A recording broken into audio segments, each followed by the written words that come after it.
Let us read the question. Part A is a shapes problem. A square and a rectangle, and their areas together come to more than 8 square meters. Part B switches to a quadratic equation with an unknown constant p inside it. Here is what we are given: the square and rectangle with their sides, the fact that the areas add to more than 8, and the quadratic equation for Part B. And here is what we must find: the range of x, then the range of p for imaginary roots, and finally a brand new equation built from the original roots. So here is the plan. We are given two shapes and an area condition plus a quadratic equation. We need a range for x, a range for p, and a new equation.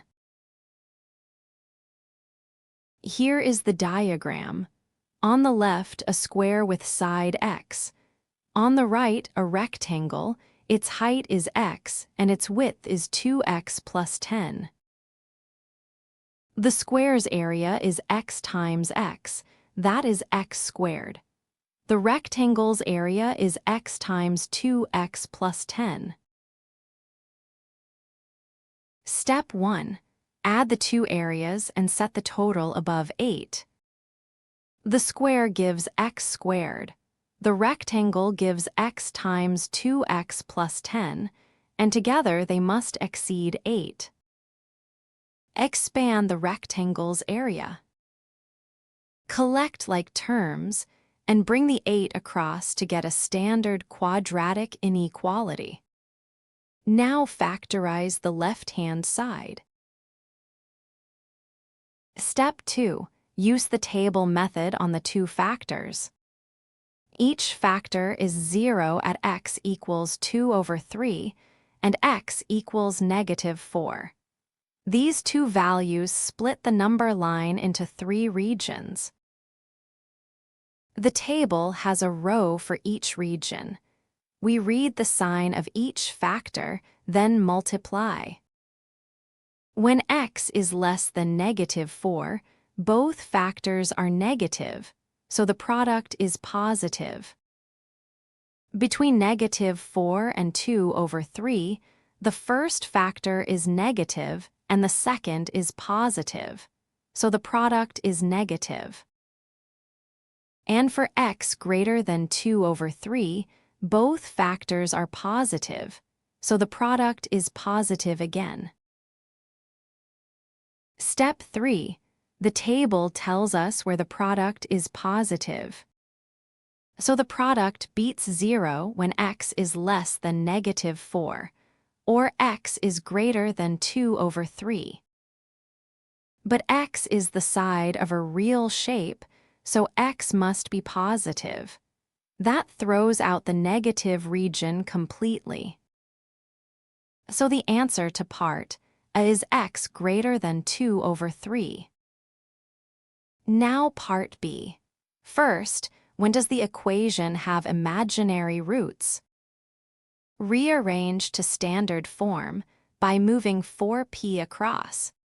So A is 1, B is 3, and C is 4p. Imaginary roots means there are no real roots. That happens when the discriminant is negative. Set the discriminant below 0, then substitute the values. Simplify, then divide by 16. Because we divide past the unknown, the inequality flips. Part B, question 2, uses the same equation. Start from the sum and product of its roots. For a quadratic, the sum of the roots is -b over a, and the product is c over a. So the sum of the roots is -3 over 1, which is -3. And the product of the roots is 4p over 1, which is 4p. Now the new roots are alpha minus beta plus 1 and beta minus alpha plus 1. Adding them, the alpha and beta cancel, leaving 1 plus 1, which is 2. Step 6. The product of the new roots takes a little more work.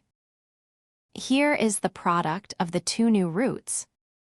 Group each factor as 1, plus or minus the quantity alpha minus beta. That is a difference of squares, so it becomes 1 minus alpha minus beta, all squared. We know alpha minus beta squared equals the sum squared minus 4 times the product. Pull the sum and product from our equations. -3 squared is 9, minus 4 times 4p, giving 9 minus 16p. So the product of the new roots is 1 minus 9 minus 16p, which tidies to 16p minus 8.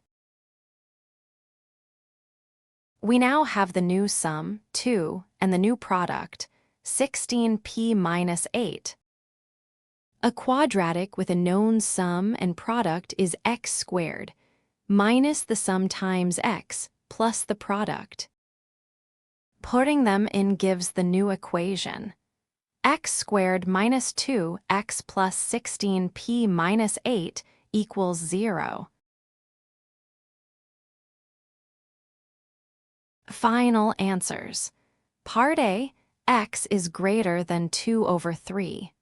Part B1, p is greater than 9 over 16 for imaginary roots. Part B2, the new equation is x squared minus 2x plus 16p minus 8 equals 0.